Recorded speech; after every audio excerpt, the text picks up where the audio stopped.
মঙ্গলবার all Bengal teacher association Murshidabad জেলা কমিটির উদ্যোগে বিভিন্ন দাবি দাওয়া নিয়ে বহরমপুর ডিএম দপ্তর অভিযান ও ডেপুটেশন কর্মসূচি অনুষ্ঠিত হয়।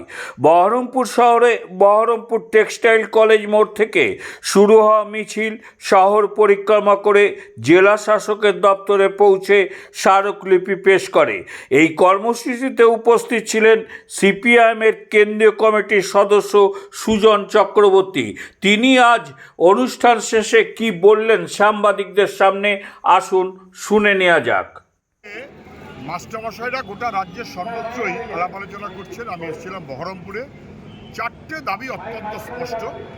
ডিএর টাকা সরকার লুট করে দিচ্ছে, কোর্ট বলা সত্ত্বেও ডিএর টাকা দিতে হবে, স্বাভাবিক দাবি, সংগত দাবি।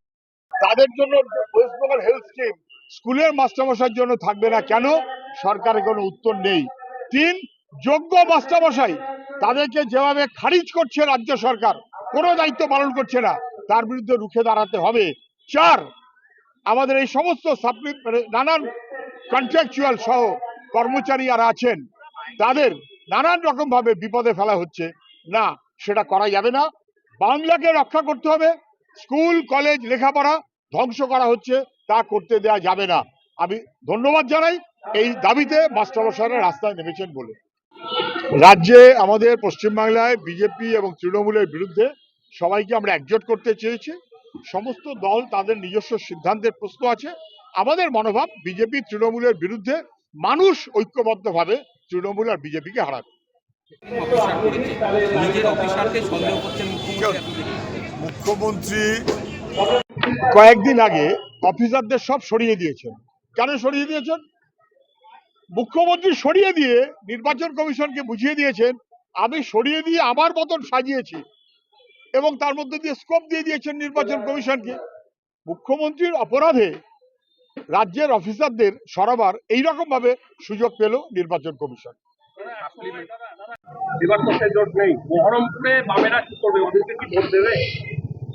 আমরা এখনো পর্যন্ত নির্বাচনের সমস্ত প্রার্থী ঘোষণা করিনি। আমরা বিজেপি এবং তৃণমূল এই দুইকে হারাতে পারবে এরকম ভাবে সমস্ত ধর্মনিরপেক্ষ শক্তিকে এক করতে চেয়েছে।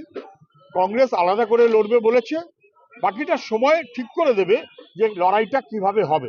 আমরা এখনো সব জায়গায় প্রার্থী ঘোষণা করিনি, অনেক করেছি, কিছু বাকি আছে।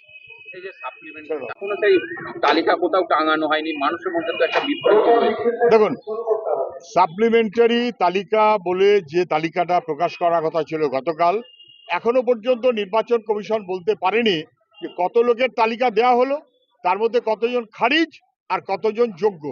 বোঝা গেল যে নির্বাচন কমিশন কমপ্লিটলি ফেল, হাত তুলে দিয়েছে। আর এখন জুডিশিয়ারির ঘাড়ে ফেলে নির্বাচন কমিশন হাত তুলে দিয়েছে। মানুষের জীবন নিয়ে ছেড়িবেটি খেলা যাবে না, যোগ্য মানুষের ভোটের অধিকার কেড়ে নেওয়া যাবে না। এবং যোগ্য মানুষ বিশেষ করে নির্দিষ্ট কোনো এলাকায় 60-65% পর্যন্ত নাম খারিজ করে রাখছে। 60-65%। বোঝা যাচ্ছে নির্বাচন কমিশন এবং ইত্যাদিরা একটা নির্দিষ্ট লক্ষ্য নিয়ে চলছে। রাজ্যের অপদার্থ সরকার কেরালায় এ কাজ করতে পারেনি নির্বাচন কমিশন, এখানে তৃণমূলের সরকার। তামিলনাড়ুতে পারেনি, এখানে পেরেছে, এখানে তৃণমূলের সরকার। তৃণমূলের সরকার অপদার্থ। কিন্তু আমি শুধু বলবো, যে ভোটার নয়, যে অ্যাডজুডিকেটেড, তাকে ভোটের কর্মী কি করে করা হচ্ছে? তাকে ভোটের কর্মী করা যায় না। মুখ্যমন্ত্রী বলেছেন কে বাম কে ডান সবাই আসুন, আমরা দিল্লির একনায়কতন্ত্রের বিরুদ্ধে লড়বো। আমি বলছি দিল্লি রাজ্য বলে কথা না, আমরা একনায়কতন্ত্রের বিরুদ্ধেই লড়বো। একনায়কতন্ত্রে দিল্লি রাজ্য হয় না। কিন্তু মুখ্যমন্ত্রী এটা বুঝলেন না যে উনি একেবারে বিজেপির জুতো পায়ে গলিয়ে দিলেন। বিজেপি এতদিন ধরে বলছিল বাম ডান বুঝি না, তৃণমূলের বিরুদ্ধে এক হতে হবে, আর উনি বলছেন বাম ডান বুঝি না, বিজেপির বিরুদ্ধে এক হতে হবে। আমি বলছি ডান এক পক্ষ, তৃণমূল বিজেপি মিলিয়ে, তার বিরুদ্ধে সমগ্র মানুষ। এখন একতন্ত্রের বিরুদ্ধে লড়তে হবে। রাজ্য এবং দিল্লিতে যারা বসে আছে তাদেরকে খারিজ করতে হবে।